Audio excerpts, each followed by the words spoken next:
రోమీయులకు రాసిన పత్రిక 5వ అధ్యాయము మొదటి 11 వచనాలు ఈరోజు మన యొక్క వాక్య ధ్యానం. మనము జస్టిఫికేషన్, నీతిమంతుడిగా తీర్చబడుట అనేటువంటి డాక్ట్రిన్ మనం ధ్యానం చేస్తా ఉన్నాం. 3వ అధ్యాయము 21వ వచనం నుండి చివరి వరకు అక్కడ ద ఎక్స్ప్లనేషన్ ఆఫ్ జస్టిఫికేషన్ అనేది అక్కడ మనం చూసాం. నీతిమంతుడిగా తీర్చబడుట అంటే ఏంటి, దాన్ని మనము ద బేసిస్ ఆఫ్ జస్టిఫికేషన్ అని కూడా మనం చూడవచ్చు. నీతిమంతుడిగా ఒక పాపి తీర్చబడటానికి ఆధారం ఏంటి, దాని యొక్క వివరణ 3వ అధ్యాయము చివరి భాగంలో మనం చూస్తూ వచ్చాం. 4వ అధ్యాయంలో the example of justification, the best example of justification, Abraham యొక్క జీవితాన్ని ఆధారం చేసుకొని ఏ విధంగా అబ్రహాము విశ్వాసము ద్వారా నీతిమంతుడిగా తీర్చబడ్డాడు. దేవుడిచ్చిన వాగ్దానాన్ని అతడు నిరీక్షణకు ఆధారము లేని పరిస్థితుల్లో కూడా ఆ వాగ్దానాన్ని నమ్ముట ద్వారా అతడు నీతిమంతుడిగా తీర్చబడ్డాడే కానీ ధర్మశాస్త్రాన్ని బట్టి కాదు. నిజానికి ధర్మశాస్త్రం అనేది అబ్రహాము తర్వాత మోషే ద్వారా ఇవ్వబడింది. సున్నతిని బట్టి ఏమాత్రము కాదు. ఆ యొక్క సున్నతి పొందక ముందే దేవుడు వాగ్దానం ఇచ్చాడు, ఆ వాగ్దానాన్ని నమ్మాడు అనేది చాలా లాజికల్ గా ఈ విషయాలన్నింటినీ కూడా 4వ అధ్యాయంలో ప్రజెంట్ చేయటం మనం చూస్తూ వచ్చాం. The example of justification or the best example. ఇప్పుడు 5వ అధ్యాయము మొదటి 11 వచనాల్లో మనం చూసేది ఏంటంటే the expectation of justification or the blessings of justification. ఈ నీతిమంతుడిగా తీర్చబడినటువంటి వ్యక్తి యొక్క జీవితంలో ఉన్నటువంటి ధన్యతలు ఏంటి? ఈ ధన్యత అనేది విశ్వాసము ద్వారా కేవలము ఉచితమైనటువంటి దేవుని కృప ద్వారా కలిగింది అని మనము జస్టిఫికేషన్ లో మనం చూసాం. ఈ కృప అనేది ఒక వ్యక్తిని ఏ స్థితి నుండి ఏ స్థితికి తీసుకుని వచ్చిందో, ఎంత దౌర్భాగ్యతలో నుంచి ఎంత ధన్యతని ఒక వ్యక్తికి మారు మనసు పొందినటువంటి నీతిమంతుడిగా తీర్చబడినటువంటి వ్యక్తి జీవితంలో అనుగ్రహించిందో ఈ ప్యాసేజ్ మనకి అద్భుతముగా, మనకి కళ్ళకు కట్టినట్లుగా ఈ విషయాన్ని మనకు వివరిస్తా ఉంది. రండి దేవుని వాక్యాన్ని చదువుకుందాం. కాబట్టి విశ్వాస మూలమున మనము నీతిమంతులముగా తీర్చబడి మన ప్రభు అయిన యేసుక్రీస్తు ద్వారా దేవునితో సమాధానము కలిగిందము. మరియు ఆయన ద్వారా మనము విశ్వాసం వలన ఈ కృపయందు ప్రవేశము గలవారమై అందులో నిలిచి ఉండి దేవుని మహిమను గూర్చిన నిరీక్షణను బట్టి అతిశయపడుచున్నాం. అంతేకాదు శ్రమ ఓర్పును, ఓర్పు పరీక్షను, పరీక్ష నిరీక్షణను కలుగు చేయనని ఎరిగి శ్రమల యందును అతిశయపడదుము. ఎందుకనగా ఈ నిరీక్షణ మనలను సిగ్గుపరచదు. మనకు అనుగ్రహింపబడిన పరిశుద్ధాత్మ ద్వారా దేవుని ప్రేమ మన హృదయంలో కుమ్మరింపబడి ఉన్నది. ఎలయనగా మనం ఇంకను బలహీనమై ఉండగా క్రీస్తు యుక్త కాలమున భక్తిహీనుల కొరకు చనిపోయాను. నీతిమంతుల కొరకు సైతం ఒకడు చనిపోవట అరుదు. మంచివారి కొరకు ఎవడైనా ఒకవేళ చనిపోవ తెగింపవచ్చును. అయితే దేవుడు మనలో తన ప్రేమను వెల్లడిపరుచున్నాడు. ఎట్లనగా మనం ఇంకను పాపులమై ఉండగానే క్రీస్తు మన కొరకు చనిపోయాను. కాబట్టి ఆయన రక్తం వలన ఇప్పుడు నీతిమంతులుగా తీర్చబడి మరింత నిశ్చయముగా ఆయన ద్వారా ఉగ్రత నుండి రక్షింపబడదుము. ఏలయనగా శత్రువులమై ఉండగా ఆయన కుమారుని మరణము ద్వారా మనము దేవునితో సమాధానపరచబడిన ఎడల సమాధానపరచబడిన వారమై ఆయన జీవించుట చేత మరి నిశ్చయముగా రక్షింపబడదుము. అంతేకాదు మన ప్రభు అయిన యేసుక్రీస్తు ద్వారా మనము దేవుని యందు అతిశయపడుచున్నాము. ఆయన ద్వారానే మనం ఇప్పుడు సమాధాన స్థితిని పొంది ఉన్నాము. దేవుడు ఈ పరిశుద్ధ వాక్యాన్ని మన వినికిడిలో దీవించి ఆశీర్వదించును గాక. ఈ యొక్క వాక్య భాగంలో మన దౌర్భాగ్యత ఏంటో మనకి అర్థమవుతా ఉంది. చూడండి, మనము మన యొక్క ఏ స్థితిలో ఉన్నప్పుడు దేవుడు మనల్ని ఏ స్థితిలోనికి ఆయన ఆశీర్వదించాడో మనము చూద్దాం. సో మొట్టమొదటిగా కనుక మనం చూసినట్లయితే 6వ వచనంలో, ఏలయనగా మనం ఇంకను బలహీనులమై ఉండగా, ఏలయనగా మనం ఇంకను బలహీనులమై ఉండగా, ఏ విషయంలో మనము బలహీనముగా ఉన్నాము? మనల్ని మనము బాగు చేసుకోలేని స్థితిలో ఉన్నాం. మన బలహీనతలను మనం విడిచిపెట్టలేనటువంటి స్థితిలో ఉన్నాం. మన యొక్క జీవితాన్ని మనము మనంతటకు మనము బాగు చేసుకోలేనటువంటి, కట్టుకోలేనటువంటి, దేవుని దృష్టికి ఇష్టలుగా జీవించలేనటువంటి పరిస్థితి మనది. ఇది మన దౌర్భాగ్యత. దీన్ని అన్నాడు, నేనెంత దౌర్భాగ్యుడును అని పౌలు అంటున్నాడు. ఈ బలహీనత మనల్ని భక్తిహీనతలోకి నడిపించింది. క్రీస్తు యుక్త కాలమున భక్తిహీనుల కొరకు చనిపోయాను. మనం బలహీనులమే కాదు, భక్తిహీనులము. అంటే దేవుని సంతోష పెట్టలేనటువంటి జీవితం. ఏ క్రియలను బట్టి కానీ, ఏ విధమైనటువంటి మన యొక్క పుణ్యకార్యాలను బట్టి కానీ, మన యొక్క భక్తి సంబంధమైన కార్యాలను బట్టి కానీ, లేకపోతే మన యొక్క ఆచార సంబంధమైనటువంటి ఏ విషయాలను బట్టి కానీ మనము దేవుణ్ణి సంతోషపరచలేము. అంతేకాకుండా దేవుని దృష్టిలో మనము ఎలా ఉన్నామంటే భయము లేని వారుగా ఉంటున్నాం.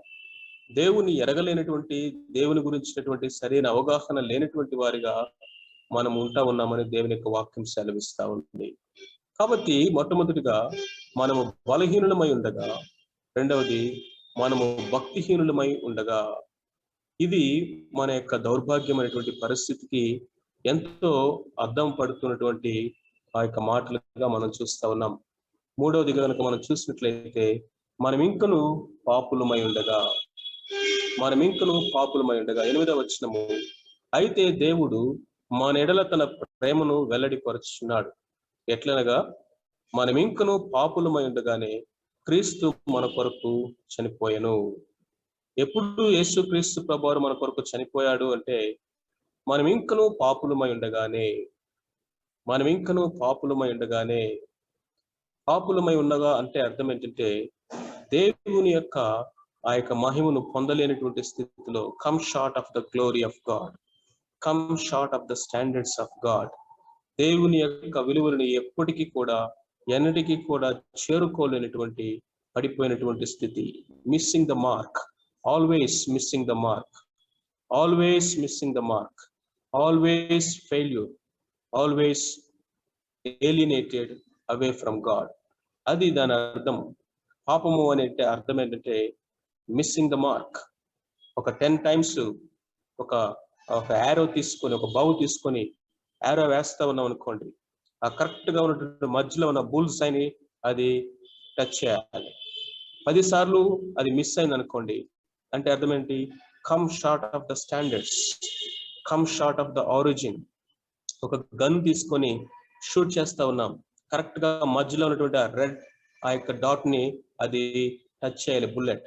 ఎన్నిసార్లు పేల్చినా కానీ అన్నిసార్లు పక్కకి వెళ్ళిపోతుంది అనుకోండి, అర్థం ఏంటి? Missing the mark. దేవుని యొక్క స్టాండర్డ్ ని మనం ఆ విధంగా ఎన్నిసార్లు ట్రై చేసినా మిస్ అయ్యేటటువంటి వారుగా మనము ఉన్నాము. పాపములో ఏ విధమైనటువంటి ఆ యొక్క జయము లేదు, పాపములో ఏ విధమైనటువంటి ఆ యొక్క సమాధానము లేదు. ఈ పాప స్థితిలో మనం పడి ఉన్నప్పుడే క్రీస్తు మన కొరకు చనిపోయాను. క్రైస్తవ్యంలో ఉన్నటువంటి గొప్పతనం ఏంటంటే, ఇదిగో మీరు మిమ్మల్ని బాగు చేసుకొని నా దగ్గరికి రండి అని దేవుడు చెప్పట్లా. మీరు ఉన్నది ఉన్నట్టుగా నా దగ్గరికి రండి, నేను మిమ్మల్ని బాగు చేస్తానని చెప్తా ఉన్నాడు. యేసుక్రీస్తు ప్రభువారు మనకి రోగులకు వైద్యుడిగా పరిచయం చేసుకున్నాడు. రోగులకు వైద్యుడు.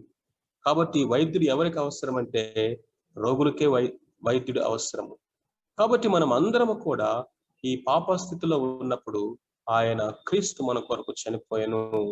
ఇందులో దేవుని ప్రేమ అద్భుతంగా ఉందని వాక్యం సెలవిస్తాం. దేవుడు మన ఎడల తన ప్రేమను వెల్లడిపరచను.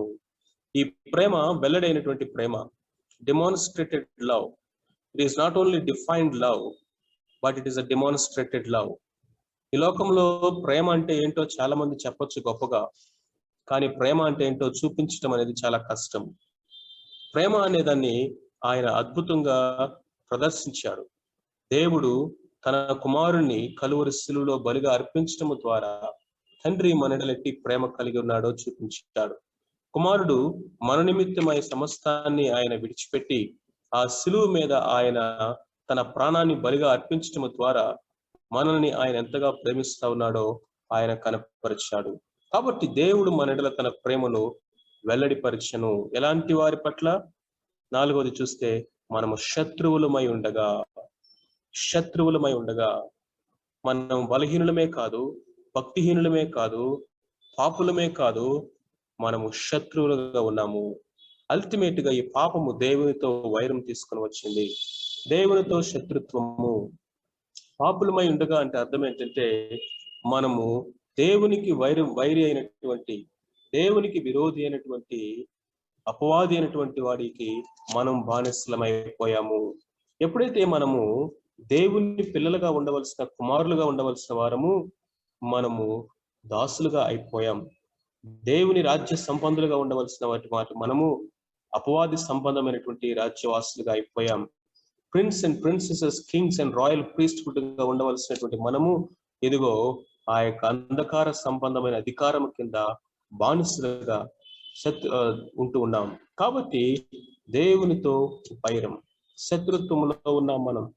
Have ever thought of this? ఇది ఊహించడానికి ఎంత కష్టమైనటువంటి ఆలోచన చూడండి. దేవునికి శత్రువులమై ఉండగా అంటే wear the other side of the party. దేవునికి వైరంలో ఉన్నాం, దేవునికి శత్రువులుగా ఉన్నాం. ఇలాంటి పరిస్థితిలో మనం ఉంటా ఉన్నాం. ఇది మన యొక్క దౌర్భాగ్యత, ఇది మన యొక్క దౌర్భాగ్యత. Hour bankruptcy. బ్యాంక్రప్సీ అంటే అర్థం ఏంటంటే మన దివాలా తీసినటువంటి స్థితి. ఆత్మీయంగా ప్రతి ఒక్కరము దివాలా తీసినటువంటి స్థితిలోనే ఉన్నాం ప్రియమైనటువంటి వారులారా. ఎవడు ఈ లోకంలో వారు ధనాన్ని బట్టి కానీ, వారి బలాన్ని బట్టి కానీ, వారికున్న జ్ఞానాన్ని బట్టి కానీ, వారు పుట్టినటువంటి పుట్టుకను బట్టి కానీ, వాళ్ళ యొక్క పితృల యొక్క ఆ యొక్క వంశాన్ని బట్టి కానీ, వారి యొక్క జన్మను బట్టి కానీ, ఈ లోకంలో వారు సాధించిన గొప్ప గొప్ప కార్యాలను బట్టి కానీ, చేసిన మంచి పనులను బట్టి కానీ, ఎవడు కూడా ఇదిగో ఈ యొక్క బ్యాంక్రప్సీలో నుంచి బయటికి రాలేనటువంటి స్థితిలో ఉన్నారు. This is a human nature. ఒక విధంగా చెప్పాలంటే ఇలాంటి స్థితిలో మనం ఉన్నాం. ఈ కృప అనేది ఏ స్థాయి నుండి మనల్ని ఏ స్థితికి లిఫ్ట్ చేసిందో మనం తెలుసుకోవాలంటే, ఏ గుంటలో నుంచి, ఏ యొక్క ఆ పాప కోపములో నుంచి ఆయన మనల్ని పైకి లేవనెత్తాడో మనకు అర్థం కావాలి ప్రియులారా. ఈ యొక్క జస్టిఫికేషన్ లో అంటే ఈ రక్షణ ఎంత గొప్పది, ఎందుకు ఈ రక్షణ ఎంత సో గ్రేట్ సాల్వేషన్. హీబ్రూస్ లో అంటాడు కదా, ఇంత గొప్ప రక్షణను మనము నిర్లక్ష్యము చేసినట్లా. ఏముంది ఈ రక్షణలో? దేవుడు మనల్ని నీతిమంతులుగా తీర్చేటప్పుడు ఏ స్థితిలో నువ్వు ఉన్నావు, ఏ స్థితిలో ఉన్నటువంటి నిన్ను నన్ను మనల్ని ఆయన నీతిమంతుడు అని ప్రొనౌన్స్ చేశాడు. అది చేయడానికి ఆయన చెల్లించిన వెల ఎంత, ఆయన మన కొరకు చేసినటువంటి ఆ శిలువ కార్యము ఎంత గొప్పది, దానికి నీవు నేను తగిన వాళ్ళమేనా, యోగ్యులమేనా అన్న ప్రశ్నలు మనం ఒకసారి వేస్తున్నట్లయితే అప్పుడు మనకు అర్థమవుతుంది ఎంత దౌర్భాగ్యులమైనటువంటి మనల్ని, ఎంత ధన్యకరమైనటువంటి స్థితిలోనికి మనల్ని తీసుకుని వచ్చాడో దేవుని యొక్క వాక్యం మనకి అర్థమవుతా ఉంది. సో కాబట్టి మొట్టమొదటిగా మనము అవర్ బ్యాంక్రప్సీ, మన యొక్క దౌర్భాగ్యతను మనం చూసాము. ఇప్పుడు దేవుడు మనల్ని ఎలాంటి ధన్యతలోనికి తీసుకుని వచ్చాడో ఈ వాక్య భాగంలో మనం చూద్దాం. The blessings of justification. ఈ నీతిమంతులుగా తీర్చినటువంటి క్రమంలో దేవుడు మన జీవితంలో యాడ్ చేసినటువంటి, మన అకౌంట్ లోకి యాడ్ అయినటువంటి బ్లెస్సింగ్స్ ఏంటి అంటే, మనం ఆల్రెడీ చూసాం జస్టిఫికేషన్ అనేది ఇట్స్ లైక్ ఎ ట్రాన్సాక్షన్. ఆయన నీతి మన అకౌంట్ లోకి యాడ్ అవటం లాంటిది. ఎప్పుడైతే ఈ ట్రాన్సాక్షన్ కంప్లీట్ అయిందో, మనల్ని దేవుడు నీతిమంతుడు అని ప్రొనౌన్స్ చేశాడో, ఆయన యొక్క శిలువ కార్యము ద్వారా మన యొక్క జీవితంలోకి ఇదిగో ఈ యొక్క బోనస్లన్నీ కూడా ఒక ప్యాకేజ్ లాగా 10 బ్లెస్సింగ్స్ మన యొక్క జీవితంలోకి యాడ్ అయినాయి. అవేంటో ఒక్కోటి మనం చూద్దాం రండి. మొట్టమొదటిగా కనుక మనం చూసినట్లయితే మొదటి వచనంలో, కాబట్టి విశ్వాస మూలమున మనము నీతిమంతులుగా తీర్చబడి మన ప్రభువు అయిన యేసు క్రీస్తు ద్వారా దేవునితో సమాధానము కలిగి ఉండము. మొట్టమొదటి ఆశీర్వాదము ఏంటంటే పీస్ విత్ గాడ్, దేవునితో సమాధానము. ఇందాక మనం చూసాము, మనం దేవునితో శత్రుత్వం కలిగి ఉన్నాం. ఒకప్పుడు శత్రువులుగా ఉన్నటువంటి మనము ఇప్పుడు దేవునితో సమాధానపరచబడినటువంటి స్థితిలోనికి వచ్చాము. సమాధానపరచబడినటువంటి స్థితి ఎలా జరిగింది? ఎవరిని బట్టి జరిగింది? త్రూ ద పీస్ చైల్డ్ మనల్ని సమాధానపరిచినటువంటి తన కుమారుడైనటువంటి క్రీస్తు ప్రభు ద్వారా. యేసు క్రీస్తు ప్రభు, యేసు అంటే రక్షకుడు, ఎర్త్లీ నేమ్. క్రీస్తు అంటే అభిషక్తుడు, అది డివైన్ నేమ్. యేసు క్రీస్తు అనేటువంటి ఆ మాటలోనే ఆయన 2 యొక్క ఐడెంటిటీస్ ని మనం చూస్తాం. ఆయన fully God, fully man. Fully God, fully man. 100% దేవుడు, 100% మనుషుడు అని అంటాం. He's fully God, that's why he can represent divinity. He's fully man without sin, కాబట్టి హీ కెన్ రిప్రజెంట్ హ్యుమానిటీ. కాబట్టి 2 పార్టీస్ మధ్య శత్రుత్వం ఉన్నప్పుడు, వైరం ఉన్నప్పుడు, వీరికి ఎవరు కావాలంటే మధ్యవర్తి కావాలి. ఈ మధ్యవర్తి ఎవరై ఉండాలంటే ఈ 2 పార్టీస్ కి వారు తెలిసిన వ్యక్తి అయి ఉండాలి. 2 యొక్క పార్టీస్ ని రిప్రజెంట్ చేయగలిగినటువంటి రిప్రజెంటేటివ్ అయి ఉండాలి. ఆయన శరీరధారిగా రక్తమాంసములు ధరించుకొని ఆయన ఇదిగో మానవుని యొక్క ఆ యొక్క స్థితిలో ఈ లోకంలోనికి జన్మించాడు. కాబట్టి ఆయన ఎవరు అంటే ఈస్ ది మ్యాన్. ఇదిగో ఈ మనుష్యుడు అని పిలాతు అన్నప్పుడు ది మ్యాన్, ఆయన the representative of mankind, because he's fully man. At the same time ఆయన ఎవరంటే he is the great I am, నేను ఉన్నవాడును అని చెప్పగలిగినటువంటి ఆ సర్వశక్తి కలిగిన సార్వభౌమైనటువంటి నిత్యుడగునటువంటి సృష్టికర్త అయినటువంటి దేవుడు కూడా. So is God and is man at the same time.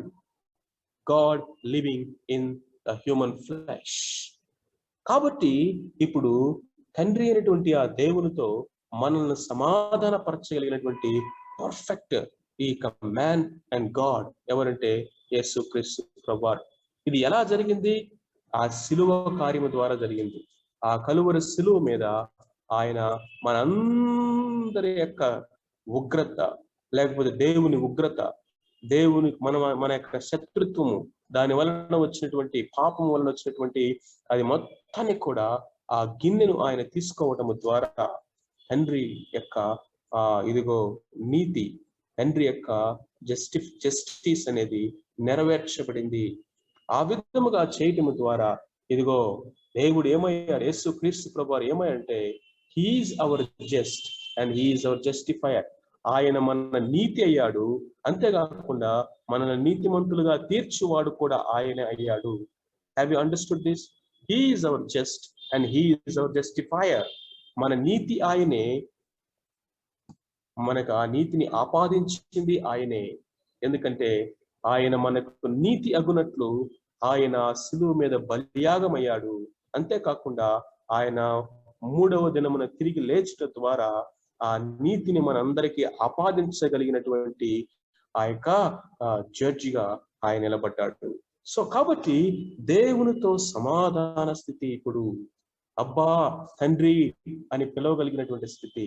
దూరస్తులము కాదు, ఇప్పుడు మనము శత్రువులము ఏమాత్రము కాదు, ఇప్పుడు సమాధాన స్థితిని కలిగి ఉన్నాము. ఇది ఎలా జరిగిందంటే మనలో ఉన్న పాపమంతా ఒక్కసారిగా ఎగిరిపోయిందా? ఎస్, ఆయన రక్తంతో మనల్ని కడిగి వేయడం ద్వారా మన యొక్క అకౌంట్ లో ఉన్నటువంటి పాపమంతా కూడా ఆయన తుడిచివేశాడు. దాన్ని ఫర్గివ్నెస్ అని చెప్పాము. అది తుడిచివేయటం ద్వారా మన అకౌంట్ మ్యాథమెటికల్ గా ఆలోచన చేస్తే 0 స్టేట్కి వెళ్ళింది.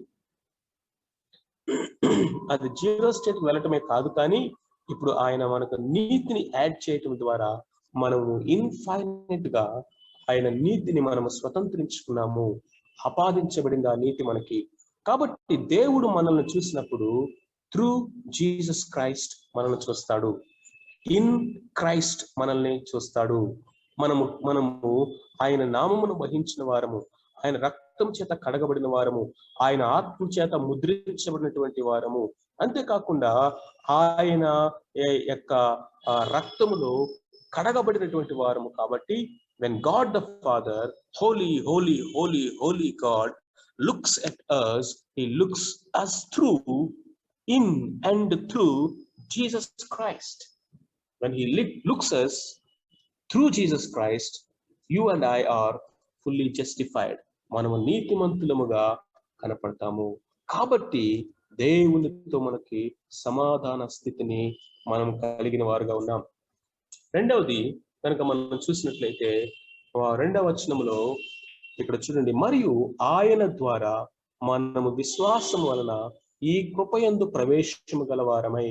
ఆయన ద్వారా అంటే యేసుక్రీస్తు ప్రభు ద్వారా, యేసుక్రీస్తు ప్రభు ద్వారా మనకి ఈ కృపయందు ప్రవేశము అనుగ్రహించబడిందంట. కృప అంటే ఈ అన్మెరిటెడ్ ఫేవర్ ఏదైతే ఉందో, ఈ దౌర్భాగ్యతలో నుంచి ఈ ధన్యతలోనికి మనల్ని తీసుకుని వచ్చింది కృప. ఈ యొక్క ఫేవర్ ని, ఈ మెరిట్ ని, మనకి ఏ యోగ్యత అయితే లేదో, ఏ అర్హత అయితే లేదో, ఏ స్థితికి అయితే మనం అర్హులము కాదో ఆ స్థితిని మనకి ఇచ్చింది ఆ కృప. ఆ కృపని మనము అందుకోవడానికి కూడా మనకు అర్హత లేదట. ఆ యొక్క చూడండి, ఇదిగో ఆ ఫెయిల్ అయిపోయినటువంటి వ్యక్తిని పాస్ చేయడానికి గ్రేస్ మార్క్స్ కావాలి. గ్రేస్ మార్క్స్ కావాలి. నాకు కావాలని చేచాచి అడగడానికి కూడా మనము ఏ స్థితిలో ఉన్నామంటే యోగ్యత లేనటువంటి స్థితిలో ఉన్నాము. ఇప్పుడు ఈ కృపా ద్వారము తెరవడము ద్వారా మనకు ఒక అవకాశాన్ని, మనకు ఒక యాక్సెస్ ని కలుగు చేశాడు ఆయన. we have access in this grace. ఆ కృపాసనం యొద్దకు మనము ధైర్యముగా ఇప్పుడు వెళ్ళేటటువంటి అవకాశాన్ని దేవుడు మనకు కల్పిస్తా ఉన్నాడు. హెబ్రీయులకు రాసిన పత్రిక 4వ అధ్యాయము 16వ వచనంలో మనం ఈ చక్కని మాటని మనం చదువుతాము. ప్రవేశం అనేది ఆకాశ మండలం గుండా వెళ్ళిన దేవుని కుమారుడైన యేసు అనే గొప్ప ప్రధాన యాజకుడు మనకున్నాడు కనుక మనము ఒప్పుకుని దాన్ని గట్టిగా చేపట్టుదము. మన ప్రధాన యాజకుడు మన బలహీనత ఎందు మనతో సమాన అనుభవం లేనివాడు కాడు గాని సమస్త విషయంలో మనవలే శోధింపబడును.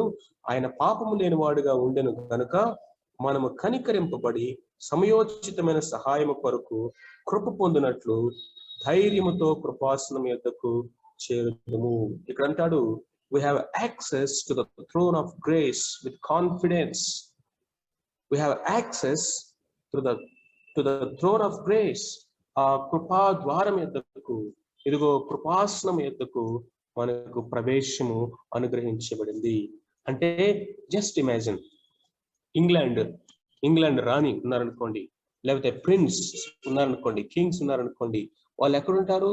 అంతఃపురంలో, రాజ్యభవనంలో, ఆ యొక్క దర్బార్ సభలో ఉంటారు. అక్కడ ఉన్నటువంటి వారి దగ్గరికి డైరెక్ట్ గా నీవు నేను మనము వెళ్ళగలమా? కనీసం గేట్ దగ్గర కూడా వెళ్ళం. గేట్ దగ్గరికి వెళ్తేనే అక్కడ ఉన్నటువంటి ఆ యొక్క వాళ్ళు సైనికులు మనల్ని తోసి పడేస్తారు.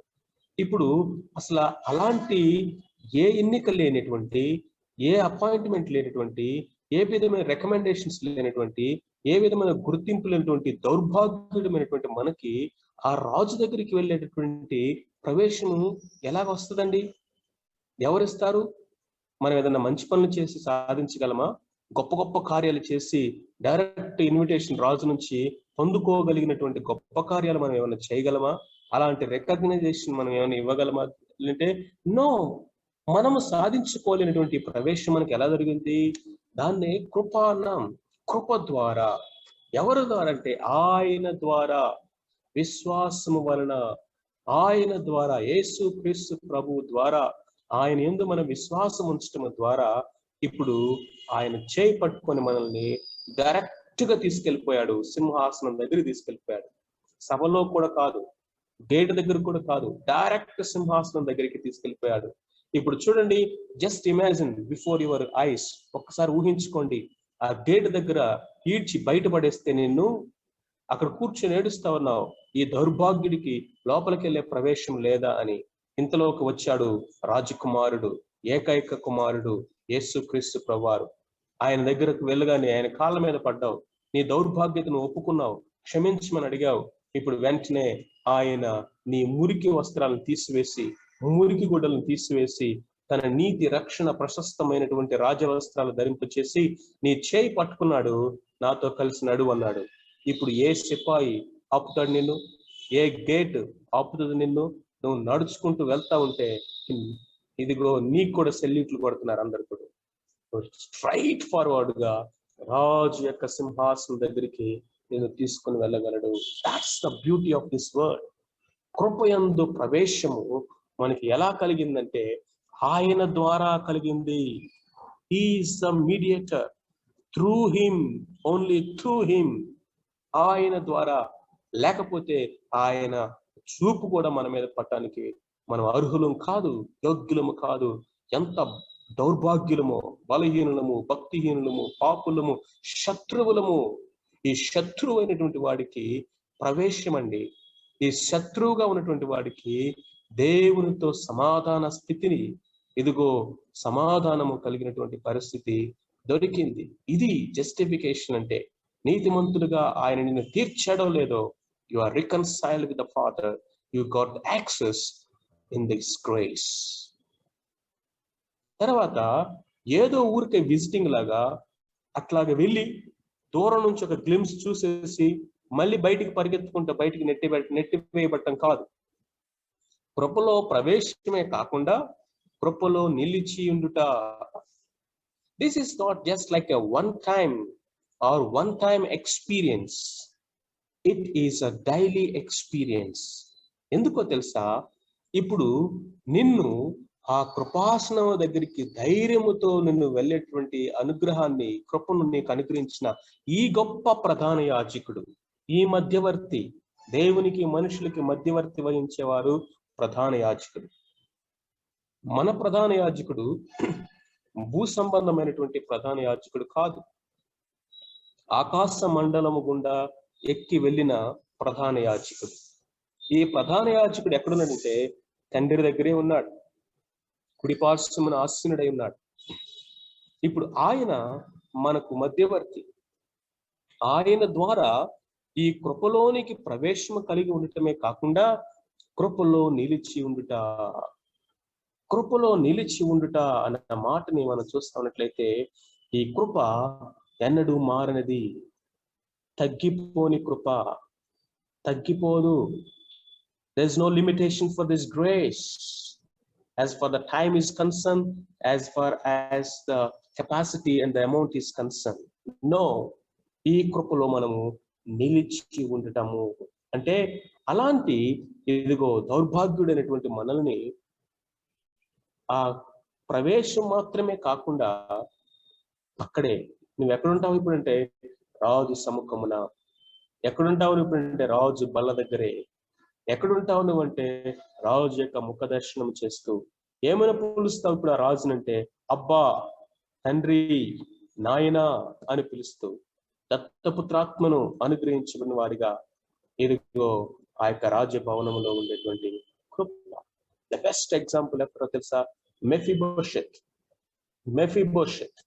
మెఫీబోషెత్ ఎవరు? శత్రువు యొక్క కుమారుడు. శత్రువు, లేకపోతే శత్రువు యొక్క కుటుంబంలో నుంచి వచ్చాడు. శత్రువు కుమారుడు కాకపోయినా శత్రువు యొక్క కుటుంబం, సౌలు యొక్క కుటుంబం. ఇప్పుడు యోనాతాను కుమారుడు అయినప్పటికీ కూడా అది సౌలు కుటుంబం కాబట్టి శత్రుత్వంతో ఉన్నటువంటి కుటుంబం దావీదు. ఇప్పుడు దావీదు జ్ఞాపకం చేసుకుంటూ ఉన్నాడట తన స్నేహితుడైనటువంటి ఇదిగో జోనాతానుకు తను వారి పిల్లల విషయమై ఏదన్నా చేయాలి. ఎందుకంటే జోనాతానుతో తను ఒక నిబంధన చేశాడు. వెంటనే ఎంక్వైరీ చేస్తే ఆయనకు అర్థమైంది, కుంటి కాళ్ళు కలిగినటువంటి ఒకడున్నాడు. ఇదిగో అతడు ఎవరో కనికరపడి వాళ్ళని చూసుకుంటా ఉంటే వాళ్ళ దగ్గర ఉంటున్నాడు. పట్టించుకునే వాళ్ళు ఎవరు లేరు. కుంటికాలు కలిగినటువంటి వాడు. వెంటనే రాజు ఆర్డర్ ఇచ్చాడు, మెఫీబోషెత్‌ని తీసుకురండి అని. గడగడగడ ఉనికిపోతున్నాడు మెఫీబోషెత్. శత్రు శేషము మిగల్చకూడదు, అది రాజులు చేసేటువంటి పని అది. ఇదిగో నన్ను చంపేస్తాడేమో. మెఫీబోషెత్ లోపలికి రాగానే, మెఫీబోషెతు నా కుమారుడా, నా నాయన. సమాధానము. రెండవది ఆ యొక్క రాజు యొక్క సముఖమునకు ప్రవేశము. మూడవది ప్రవేశమే కాదు, కృపలో నిలిచి ఉండుట. ఎక్కడుంటాడు ఇప్పుడు ఈ మెఫీబోషెతు? రాజు సముఖమున ఉంటాడు. ఏం చేస్తాడు? రాజు బల్ల దగ్గర కూర్చుంటాడు. ఎవరిలో ఒకడుగా ఎంచబడతాడు? రాజు కుమారుల్లో ఒక కుమారుడిగా ఎంచబడతాడు. జీవిత కాలమంతా కూడా రాజు సముఖమున, రాజు బల్ల దగ్గర భోజనం చేయుట. What a wonderful grace it is, amazing grace that saved a wretched like us and has given us a blessedness. కృపలో నిలిచి ఉండుట. ఈ కృపలో నిలిచి ఉండేటటువంటి భాగ్యం. అండ్ ఫోర్త్లీ కనుక మనం చూసినట్లయితే 2వ వచనం చూడండి. ఆ యొక్క లెటర్ పార్ట్ లో మనం చూసినట్లయితే, దేవుని మహిమను గూర్చిన నిరీక్షణను బట్టి అతిశయించున్నాము. దేవుని మహిమను గూర్చిన నిరీక్షణ. ఈ యొక్క జస్టిఫికేషన్ లో మనం నీతిమంతులుగా తీర్చబడినటువంటి మనం ఇప్పుడు కృపలో ప్రవేశం కలిగి కృపలో నిలిచి ఉండటం మాత్రమే కాదు, కానీ ఇదిగో ఆయన యొక్క మహిమను గురించినటువంటి నిరీక్షణ. ఏదైతే మనకు వాగ్దానం చేయబడిందో దాన్ని కల్లారా ఒకరోజు నేను చూస్తాను. ఆయన మహిమలో నేను ఉంటాను. ఆయన్ని ముఖాముఖిగా నేను చూస్తాను. ఆయన వలె మరణము లేనటువంటి మహిమ శరీరముతో నేను తిరిగి లేస్తాను. ఎందుకంటే ఈ రక్షణ అనేది కేవలం ఈ భూ సంబంధమైనటువంటి వాటి విషయమే కాదు. This blessing is not of this earth and just limited to earthly things. It is eternal. ఇది శాశ్వతమైనటువంటిది. ఈ యొక్క రక్షణ నిత్య రక్షణ. ప్రియమైన వారులారా వినండి, నిత్య రక్షణ ఇది. కాబట్టి ఇది ఆరంభ రక్షణ, అనుదిన రక్షణ, అంతిమ రక్షణ, 3 స్థాయిల్లో సంపూర్ణము కాబోతా ఉంది. ఈ అంతిమ రక్షణలో మనం ఏం చూస్తామో తెలుసా? ఆయన మహిమను చూస్తాం. మనము కూడా ఆయన మహిమను పంచుకుంటాము. ఆయన రాజ్యంలో మనం ఉంటాము. దాని గురించినటువంటి నిరీక్షణ ఈ రోజే మనకున్నది. ఈ రోజే. దీంట్లో ఏ విధమైనటువంటి సందేహం లేదు. దీంట్లో ఏ విధమైనటువంటి అన్సర్టైనిటీ లేదు. ఈ విషయంలో ఏ విధమైన అంబిగ్యూటీ లేదు. కాబట్టి ఈ లోకంలో నీతిమంతులుగా తీర్చబడినటువంటి మనము ఏం చేయవచ్చంటే, గొప్ప నిరీక్షణతోటి ఆయన రాకడ కొరకైనటువంటి నిరీక్షణ కలిగి మనం ఎదురు చూడొచ్చు. In this world there is no hope for many people. డబ్బున్నటువంటి వారికి హోప్ లేదు. సెలబ్రిటీస్ కి హోప్ లేదు. పాపులర్ ఫిగర్స్ కి హోప్, నిరీక్షణ లేదు. రేపటిని గురించిన నిరీక్షణ లేదు. ఈ లోకంలో కుబేరులు, సంపన్నులు అనుకునే వారికి, రాజ్యాధికారులు అనుకునే వారికి, లేకపోతే ప్రజలందరి చేత గుర్తింపు పొందినటువంటి అనేక మందికి ఈ నిరీక్షణ లేదు. ఇది ఎంత ధన్యత చూసారా? You have a better tomorrow, a glorious tomorrow. Because he lives I can face tomorrow. Because he lives I can face tomorrow. ఎందుకో తెలుసా? ఆయన మహిమను గూర్చినటువంటి నిరీక్షణని ఈ లోకంలో మనకి అనుగ్రహించాడు. That is fourthly. And fifthly we see, ఐదవదిగా కనుక మనం చూసినట్లయితే 3వ వచనం చూడండి. అంతేకాదు శ్రమ ఓర్పు పరీక్ష నిరీక్షణను కలుగు చేయనని ఎరిగి శ్రమల యందును అతిశయపడుచున్నాము. శ్రమల యందు అతిశయం అంట. శ్రమల్లో అతిశయం ఏంటి? ఈ లోకంలో శ్రమలు వస్తే ఎవరికన్నా అతిశయ కారణంగా ఉంటుందా? అది ఇక్కడ ఇంగ్లీష్ లో కనుక మనం చూసినట్లయితే క్యారెక్టర్ అనేటువంటి వర్డ్ మనకి కనిపిస్తా ఉంది. క్యారెక్టర్, నిరీక్షణ, పరీక్ష, నిరీక్షణ. కింద ఫుట్ నోట్ లో చూస్తే శీలము అని రాస్తుంది. శీలం అని రాస్తుంది. Character, character. ఈ లోకంలో దేవుడు మనల్ని నీతిమంతులుగా తీర్చి ఒక డిక్లరేషన్ ఇచ్చేసి, ఒక సర్టిఫికేట్ ఇచ్చేసి, మీ బ్రతుకు మీరు బతకండి, మీతో నాకు సంబంధం లేదన్నట్లుగా వదిలేయలేదు దేవుడు. ఈ లోకంలో ఆయన మనల్ని క్యారెక్టర్ని బిల్డ్ చేస్తా ఉన్నాడు. క్యారెక్టర్ని బిల్డ్ చేస్తా ఉన్నాడు. ఏ విధంగా ఈ క్యారెక్టర్ని బిల్డ్ చేస్తున్నాడు ఆయన? శ్రమ, శ్రమ. ఈ లోకంలో మనకి శ్రమలు అనేవి తప్పవు. అవి భౌతికమైనవి కావచ్చు, మానసికమైనవి కావచ్చు, ఈ విధమైనటువంటి పాండమిక్స్ కావచ్చు, లేకపోతే చివరికి మరణము కూడా కావచ్చు. ఈ శ్రమ మన జీవితంలో ఓర్పుని పుట్టిస్తుందంట. Patience, patience. శ్రమలో ఓర్పు. ఓర్పు ఎందుకు అంటే నిరీక్షణ ఉంది కాబట్టి. శ్రమలో ఎవరు ఓర్చుకుంటాడంటే నిరీక్షణ. ఒక తల్లిని చూడండి, తల్లి బిడ్డను కంటానికి ప్రసవ వేదన పడతా ఉంటది. ఎంత భయంకరమైనటువంటి ప్రసవ వేదన అంటే అది, ఇదిగో ఆ యొక్క ఎముకలు ఇరిగిపోయేటువంటి భయంకరమైనటువంటి ఆ యొక్క పెయిన్, ఆ ఫోర్స్, ఆ స్ట్రెంగ్త్ అనేది అక్కడ వారు ఆ యొక్క వేదనలో పడతా ఉంటారు. ఆ టైంలో చుట్టుపక్కల ఉన్నటువంటి వాళ్ళు ఏమంటారు తెలుసా? కొంచెం ఓర్చుకోమ్మా, కొంచెం ఓర్చుకోమ్మా, కొంచెం ఓర్చుకోమ్మా అని చెప్తా ఉంటారు. ఎందుకని? ఎందుకని ఈ శ్రమను ఎందుకు ఓర్చుకోమంటున్నారు? Why should we endure? Why should we endure this suffering? Because after suffering there is glory. ఇదిగో గ్లోరీ, మహిమ ఉంది. ఎందుకు కొంచెంసేపు ఓర్చుకోమంటున్నారంటే, ఇదిగో పుట్టబోయే బిడ్డను చూస్తావు. ఆ బిడ్డను చూసినప్పుడు నీ శ్రమ ఎక్కడ ఎగిరిపోతుంది. నువ్వు పొందినటువంటి యొక్క కష్టం, శ్రమ ఇదిగో ఎగిరిపోతుంది. కాబట్టి పుట్టబోయే బిడ్డ వాస్తవం కాబట్టి, పుట్టబోయే బిడ్డ వాస్తవం కాబట్టి, పొందుతున్న శ్రమలో నిరీక్షణ ఉంది కాబట్టి ఓపిక, ఓర్పు అనేది ఇదిగో ఖచ్చితంగా మనము సహిస్తాము. ఇన్ ద సేమ్ వే క్రైస్తవ జీవితంలో మహిమను గూర్చినటువంటి నిరీక్షణ అనేది ఉంది. అంతేకాకుండా ఈ శ్రమ అనేది నాకు పరీక్షల్లో నిలబడటం నేర్పిస్తుంది. పరీక్షలు ఎందుకంటే ప్రమోషన్స్ కోసం, బెటర్ స్టేజెస్ లో నేను ప్రమోట్ అవడానికి.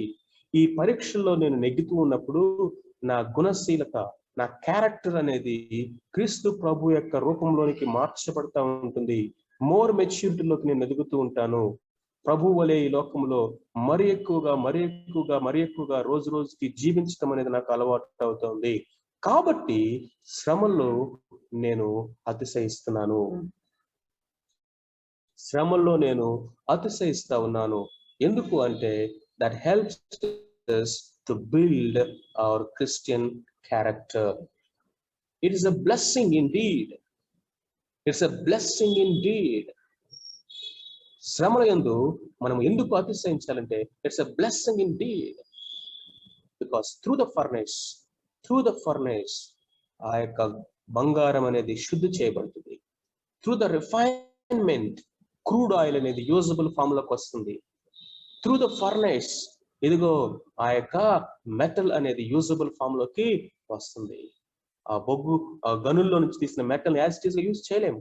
ఫర్నెస్ లోకి తీసుకుని వెళ్ళి దాన్ని డిఫరెంట్ ఫామ్ లో వెసల్స్ లాగా, వస్తువులాగా, టూల్స్ లాగా, ఇదిగో కావాల్సిన మెషిన్స్ లాగా దాన్ని తయారు చేస్తారు. బంగారం కూడా అంతే. ఆ యొక్క మట్టిలో నుంచి తీసిన బంగారాన్ని ఎన్నో సైకిల్స్ ఆఫ్ రిఫైనింగ్, క్లీనింగ్ చేసినప్పుడు దాంట్లో కొంచెం బంగారం బయటకు వస్తుంది. బట్ అది దాని విలువ ఎన్ని లక్షల రేట్లు ఉంటుందో ఆ మట్టి కంటే. కాబట్టి ఈ శ్రమలలో దేవుడు మన క్యారెక్టర్ ని బిల్డ్ చేస్తా ఉన్నాడు. కాబట్టి ఇది గొప్ప ఆశీర్వాదం అని అవును చెప్తా ఉన్నాడు. ఆరోదిగా కనుక మనం చూసినట్లయితే మనకు అనుగ్రహించబడిన పరిశుద్ధాత్మ, హోలీ స్పిరిట్, నీతిమంతులుగా తీర్చబడినటువంటి ప్రతి ఒక్కరిలో పరిశుద్ధాత్మ దేవుడు నివాసం చేస్తాడు. మనం గుర్తుపెట్టుకోవాలి, ఎవరు కూడా రక్షించబడినటువంటి వాళ్ళు ఎవరు కూడా పరిశుద్ధాత్మ దేవుడా నాలోకి రా, పరిశుద్ధాత్మ దిగిరా, పరిశుద్ధాత్మ నాలోకి రా అని ప్రార్థన చేయవలసిన అవసరం లేదు. We need not invite the Holy Spirit God into our hearts. Once we're save, once we're declared righteous, మనము నీతిమంతులుగా తీర్చబడటం అంటే ట్వింక్లింగ్ ఆఫ్ అన్ ఐ, ఒక ట్రాన్సాక్షన్ లాగా జరిగిపోయినటువంటి కార్యం అది. కాబట్టి రక్షించబడినటువంటి వారికి it's a past experience. Past experience. Justification is a past experience, is a done deal with God based on what Christ has done for you and me on our behalf. కాబట్టి మనము ఆ క్షణంలోనే పరిశుద్ధాత్మ దేవుణ్ణి మన హృదయంలో మనము పొందుకున్నాము. He made us as his resident. మనల్ని ఆయన నివాస స్థలముగా చేసుకున్నాడు, మనలో ఆయన నివసిస్తూ ఉన్నాడు. ఈ పరిశుద్ధాత్మ దేవుడు మన హృదయంలో నివసించడం ద్వారా ఏం జరుగుతా ఉంది? అనేకమైన కార్యాలు పరిశుద్ధాత్మ దేవుడు ఒక విశ్వాసిని లో ఉండి జరిగిస్తూ ఉంటాడు. దాన్ని మనము సాంక్టిఫికేషన్ త్రూ హోలీ స్పిరిట్ అనేటువంటి డాక్ట్రిన్ లో మనం ఎన్నో విషయాలు నేర్చుకుంటాం. మనం రెగ్యులర్ గా మనల్ని పశ్చాత్తాపంలోకి నడిపించటము, రెగ్యులర్ గా మన పాపాలని ఒప్పింపజేసే విధంగా చేయటము, పాపమును జయించేవారుగా మనం చేయటము, వాక్యాన్ని అర్థం చేసుకోవడానికి సహాయం చేయటము, తర్వాత దేవుని యొక్క మనసును, దేవుని చిత్తాన్ని గ్రహించడానికి సహాయం చేయటం, పరిశుద్ధతలోకి మనల్ని నడిపించటము, ఆత్మ వరాలనిచ్చి మనల్ని ఆత్మ వరములతో నింపి మనల్ని ఇంకా ప్రయోజకులుగా, సేవకులు, పరిచర్యలో మనం వాడబడేటువంటి వారుగా, సంఘ క్షేమాభివృద్ధి కొరకు మనల్ని చేయటము. ఈ విధముగా మనలో ఉండి ఆయన ప్రార్థన చేయటము, మనకు ప్రార్థన నేర్పించటము, మనకి గైడెన్స్ ఇవ్వడము. There are many other works which the Holy Spirit God does in us. మనలో ఆయన నివాసం చేస్తారు. కాబట్టి filling of the Holy Spirit is different and baptism of the Holy Spirit is different. Baptism of the Holy Spirit అంటే ప్రతి విశ్వాసి మారు మనసు పొందినప్పుడు పొందుకున్నటువంటి అనుభవం అది. మారు మనసు పొందినప్పుడు మనం పరిశుద్ధాత్మలోనికి బాప్తిస్మం పొందుతాము. అంటే పరిశుద్ధాత్మ ద్వారా క్రీస్తు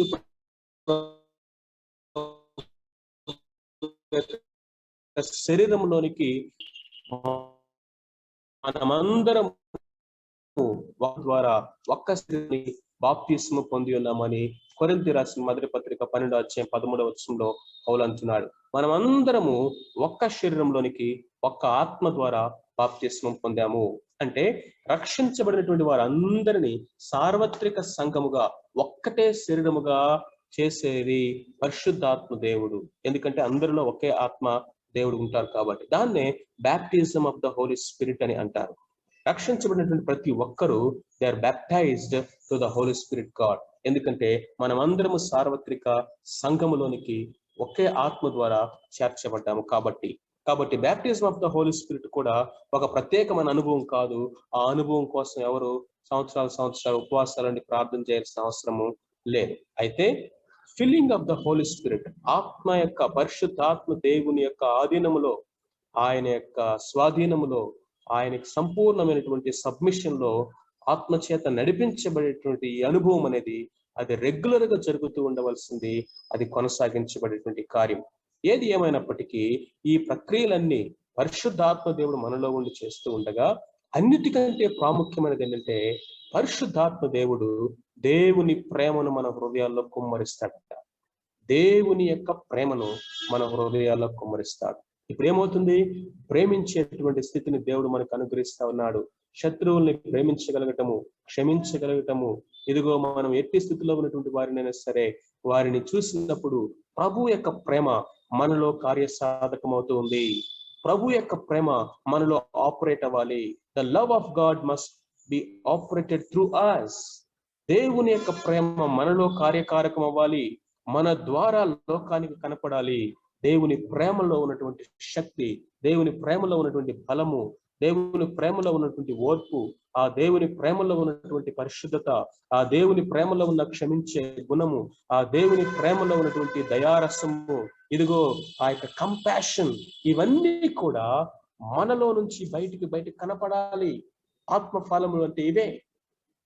అది ఎలా జరుగుతుందంటే ఆ కలువరి శిలువ అగాపే ప్రేమని దేవుడు మన హృదయాల్లో కుమ్మరిస్తా ఉంటాడు.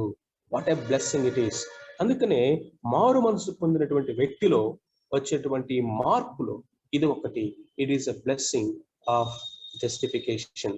పరిశుద్ధాత్మ ద్వారా దేవుని ప్రేమ మన హృదయంలో కుమ్మరించబడుతూ ఉన్నది. అండ్ దెన్ సెవెంత్లీ కనుక మనం చూసినట్లయితే దేవుని ఉగ్రత నుంచి మనము నిశ్చయముగా రక్షించబడుతున్నాం. చూడండి 9వ వచనం. కాబట్టి ఆయన రక్తము వలన ఇప్పుడు నీతిమంతులముగా తీర్చబడి మరింత నిశ్చయముగా ఆయన ద్వారా ఉగ్రత నుంచి రక్షింపబడుచున్నాము. చూసారా, మనము నీతిమంతులుగా తీర్చబడ్డాము కాబట్టి ఇక దేవుని ఉగ్రత మన మీద లేదు. ఎందుకు లేదు తెలుసా? ఆ ఉగ్రత అంతా కూడా ఒకరి మీద కుమ్మరించబడింది కాబట్టి ఆయన రక్తము వలన. చూసారా, ఆ రక్తము అనేది ప్రొపిషియేషన్, ప్రాయశ్చిత్తము చేయబడినటువంటి రక్తము, క్రయధనముగా చెల్లించబడినటువంటి రక్తము, మన పాపములని దేవుని ఉగ్రతను కూడా చల్లార్చేటువంటి రక్తము. కాబట్టి ఆయన రక్తం వలన ఇప్పుడు నీతిమంతులుగా తీర్చబడి మరింత నిశ్చయముగా, లుక్ ఎట్ దట్ సర్టెనిటీ, నిశ్చయితను చూడండి అక్కడ, మరింత నిశ్చయముగా ఆయన ద్వారా. మీరు ఆ మాటను గమనిస్తున్నారా? కీప్ ఆన్, ఆ వర్డ్ రిపీట్ అవుతుంది. ఆయన ద్వారా, ఆయన ద్వారా, ఆయన ద్వారా, ఆయన ద్వారా దేవుని ఉగ్రత నుంచి మనము రక్షింపబడుతూ ఉన్నాము. ఇక దేవుని ఉగ్రత మన మీద లేదు. దేవుని సమాధానము, శత్రుత్వం ఇక లేదు. ఇప్పుడు కుమారత్వము, దత్తపుత్రత్వము. ఎంత గొప్ప భాగ్యం ఇది! దేవుని యొక్క ఉగ్రత నుంచి రక్షింపబడతాం. దేవుని ఉగ్రత ఏంటో చూడాలంటే ప్రకటన గ్రంథం చదవండి. దేవుని ఉగ్రత ఎంత భయంకరంగా తీక్షణంగా ఉంటుందో. సృష్టి ఆరంభం మొదలుకొని ఇలాంటి శ్రమలు, ఇలాంటి ఉగ్రత, గొర్రెపిల్ల మహోగ్రత, తండ్రిన దేవుని ఉగ్రత ఎదుగో ఒక్కసారిగా అవిధేయులైనటువంటి వారి మీద కుమ్మరించబడతా ఉన్నప్పుడు ఆ రోజు నీకు నాకు అర్థమవుతుంది, అయ్యా నన్నెంత ధన్యుడిగా చేశావు, ఆ ఉగ్రతకు నేను పాత్రుడవ్వాల్సిన వాడిని, వాళ్ళకంటే నేను మంచివాడిని ఏమాత్రం కాదు, అయితే నీ కృప ఏ స్థాయిలో ఉన్నటువంటి, ఏ స్థితిలో ఉన్నటువంటి నన్ను ఏ స్థితికి నన్ను తీసుకుని వచ్చావు. What a blessing it is, the blessings of justification. 8వది కనుక మనం చూసినట్లయితే 10వ వచనం చూడండి. 10వ వచనము, ఏలయనగా మనము శత్రువులమైండగా ఆయన కుమారుని మరణము ద్వారా మనము దేవునితో సమాధానపరచబడిన ఎడల సమాధానపరచబడిన వారమై ఆయన జీవించుట చేత మరి నిశ్చయముగా రక్షింపబడుదుము. Look at the tense there. రక్షింపబడుదుము, ఫ్యూచర్ టెన్స్ లో రాయబడినటువంటి రక్షణ అది. రక్షింపబడుదుము అంటే భవిష్యత్తు రక్షణ గురించినటువంటి నిశ్చయత. భవిష్యత్తు రక్షణ గురించినటువంటి నిశ్చయత అంటే నిత్య జీవమును గురించినటువంటి నిశ్చయత. అంతేకాకుండా ఆయన జీవించుట చేత మరి నిశ్చయముగా మనము జీవిస్తాము. Because I live, you also shall live అన్నాడు ప్రభు. నేను జీవించినాను కాబట్టి మీరును జీవిస్తారు. నేను సజీవుడినై తిరిగి లేచిన ప్రకారం మీరును నా యందు విశ్వాసము వాడును తిరిగి లేస్తాడు. పునరుద్ధానము జీవమును నేనే అని ప్రభు సెలవిచ్చినటువంటి మాటను ఇక్కడ మనం చూస్తా ఉన్నాం. కాబట్టి ఈ సమాధాన పరచబడినటువంటి వారమైనటువంటి మనము ఆయన జీవించుట చేత మరి నిశ్చయముగా రక్షింపబడదము. ఇది భవిష్యత్తులో కలగబోయేటటువంటి రక్షణ, దాని గురించినటువంటి నిశ్చయత. అగైన్ సర్టెనిటీ, రక్షణ గురించిన నిశ్చయత, భవిష్యత్తుల గురించిన నిశ్చయత, దేవుని ఉగ్రత నుంచి తప్పించబడినటువంటి నిశ్చయత ఎలా దొరికింది అంటే, ఎలా కలిగింది అంటే ఒకటే కారణం. ఇదిగో నా దేవుడు నీతిమంతుడు, ఆయన అబద్ధమాడినటువంటి వాడు, ఇదిగో తన కుమారుణ్ణి ఇదిగో నా కొరకు ఆ ఉగ్రత అంతా కూడా ఆయన మీద కుమ్మరించాడు. ఆయన తన కుమారుణ్ణి నా కొరకు వధించాడు. ఆ సిలువలో నా కొరకు నా శిక్ష అంతా కూడా ఆయన కుమారుడి మీద వేశాడు. కాబట్టి నా పక్షముగా ఆ ఉగ్రతను ఒకరు తీసుకున్నారు, కాబట్టి నా శిక్షను ఒకరు భరించారు, కాబట్టి నా పాపమునికి వెల ఒకరు చెల్లించారు, కాబట్టి నాకు నిశ్చయత 100% దొరికింది. My confidence, my certainty is because of Jesus Christ on the cross. ఆ శిలువ మీద యేసుక్రీస్తు ప్రభు వారు చేసినటువంటి ఆ బలియాగము నాకు అత్యధికమైనటువంటి నిశ్చయితనిస్తా ఉంది. ఎందుకంటే there is no condemnation those who are in Christ Jesus, because he condemned for us. నా కోసం ఆయన ఆ యొక్క శిక్షను భరించాడు. కాబట్టి క్రీస్తు యేసునందు వారికి ఏ శిక్ష విధి లేదు. కాబట్టి 11వ వచనం అంటాడు, అంతేకాదు మన ప్రభు అయిన యేసు క్రీస్తు ద్వారా మనము దేవుని యందు అతిశయపడుచున్నాము. చూసారండి, యేసు క్రీస్తు ప్రభు ద్వారా తండ్రి అయిన దేవుని యొక్క ప్రణాళిక ఏంటో నీకు నాకు అర్థం అవ్వాలి. తండ్రి అయిన దేవుడు అంటే శిక్షించేవాడని, యేసు ప్రభు అంటే రక్షించేవాడని, యేసు ప్రభు అంటే గొర్రె పిల్లలాగా, తండ్రి అయిన దేవుడేమో దహించే అగ్నిలాగా మనం చూడకూడదు ప్రియులారా. అసలు దేవుడు లోకమును ఎంతో ప్రేమించినని రాయబడినటువంటి ఆ అట్రిబ్యూట్ చేయబడింది ప్రాముఖ్యంగా. ఇదిగో తండ్రి అయిన దేవుని ప్రేమ. యోహాను అంటున్నాడు, అందుకే మొదటి పత్రిక 3వ అధ్యాయం 1వ వచనంలో, మనము దేవుని కుమారులు మగునట్లు తండ్రి మనడలెట్టి ప్రేమను కనపరిచిన. చూడండి, మనము దేవుని ప్రేమించమని కాదు, ఆయనే మొదట మనల్ని ప్రేమించి ఆయన కుమారులగునట్లుగా ఆయన తన సొంత కుమారుని బలిగా అర్పించాడు. ఇందులో ప్రేమ కలదు. దేవుడు ప్రేమస్వరూపి. ఆ దేవుని యొక్క ప్రేమ, ఆ సంకల్పము, ఎంత దౌర్భాగ్యులమైనటువంటి, భక్తిహీనులమైనటువంటి, పాపులమైనటువంటి, శత్రువులమైనటువంటి, బలహీనులమైనటువంటి మనల్ని తిరిగి ఆయన కుమారులుగా చేసుకోవడానికి తన సొంత కుమారుణ్ణే అప్పగించినటువంటి ఆ ప్రేమ, క్రీస్తు ప్రభువు ద్వారా ఆయన సంకల్పించిన ఉద్దేశాల్ని మనం ఒక్కసారి గనక గ్రహించినప్పుడు ఆయనలో అతిశయిస్తామండి. మనకి ఇంకా ఆయన తప్ప వేరొక అతిశయ కారణము లేదు. దేవుడు తప్ప వేరొక అతిశయ కారణం ఈ లోకంలో నువ్వు దేనిని బట్టి అయినా సరే అతిశయిస్తున్నావు అంటే అర్థం ఏంటో తెలుసా? నీ రక్షణ ఏంటో నీకు అర్థం కాలేదు. నీ దౌర్భాగ్య స్థితిని చూడలేనటువంటి మరి ఎక్కువ దౌర్భాగ్య స్థితిలో ఉన్నావు. ఆ దౌర్భాగ్యతను మనం చూడలేని స్థితిలో ఉన్నట్లయితే మనకి ప్రతిదీ కూడా అతిశయ కారణంగానే కనిపిస్తుంది. ఈ లోకమును నాకు అతిశయించడానికి ఏది లేదంటున్నాడు పౌలు. మీ అందరికంటే ఎక్కువగా నేను అతిశయించాలనుకుంటే అయితే ఈ లోకంలో అతిశయించడానికి నా దగ్గర ఏమీ లేదు. సిలువ యందు తప్ప మరి దేని యందు అతిశయించడం నాకు దూరమగును గాక. నాకు లోకానికి నేను ఆల్రెడీ సిలువ వేయబడి ఉన్నాము. ఈ లోకములో అతిశయించడానికి నాకు ఏమీ లేదు. My boasting, if at all I boast, is only in the lord God. దేవుని యందు తప్ప మరి దేని యందు నాకు అతిశయం లేదు. ఎందుకంటే అసహ్యకరమైనటువంటి నా బ్రతుకుని ఆయన ఇంతగా ఆశీర్వదించాడు, తన కుమారుడిగా చేసుకున్నాడు, దత్తపుత్రాత్మను అనుగ్రహించాడు, సింహాసనం దగ్గరికి నడిపించాడు. కృపలో ప్రవేశమే కాదు, కృపలో నిలిచి ఉండి మహిమను గురించిన నిరీక్షణ ఇచ్చి ఈ శ్రమల ద్వారా నా క్యారెక్టర్ని బిల్డ్ చేస్తూ ఆయన ప్రేమతో నన్ను కుమ్మరించి భవిష్యత్తును గురించినటువంటి నిశ్చయితను నాకు అనుగ్రహించిన ఈ దేవుని యందు నేను అతిశయిస్తాను. అండ్ ఫైనలీ మనము ఇప్పుడు సమాధాన స్థితి పొంది ఉన్నాము. దేవునితో సమాధానము అనేది positional. It's a position in Christ Jesus. సమాధాన స్థితి అనేది ఆ state of being. It's not only a position, it is a state of being. సమాధాన స్థితి ఇంకంతే. ఒక్కసారి సమాధాన పరచబడి మరలా ఇక కోపము, ఉగ్రత మరలా ఆయన మార్చుకోవడానికి అవకాశము లేదు. ఇది సమాధాన పరచబడినటువంటి స్థితి. State of reconciliation, state of piece, ఆ స్టేట్ ఆఫ్ ఇటర్నల్ పీస్. ఆ సమాధానకరమైనటువంటి స్థితిని దేవుడు నీకు నాకు అనుగ్రహించారు ప్రియులారా.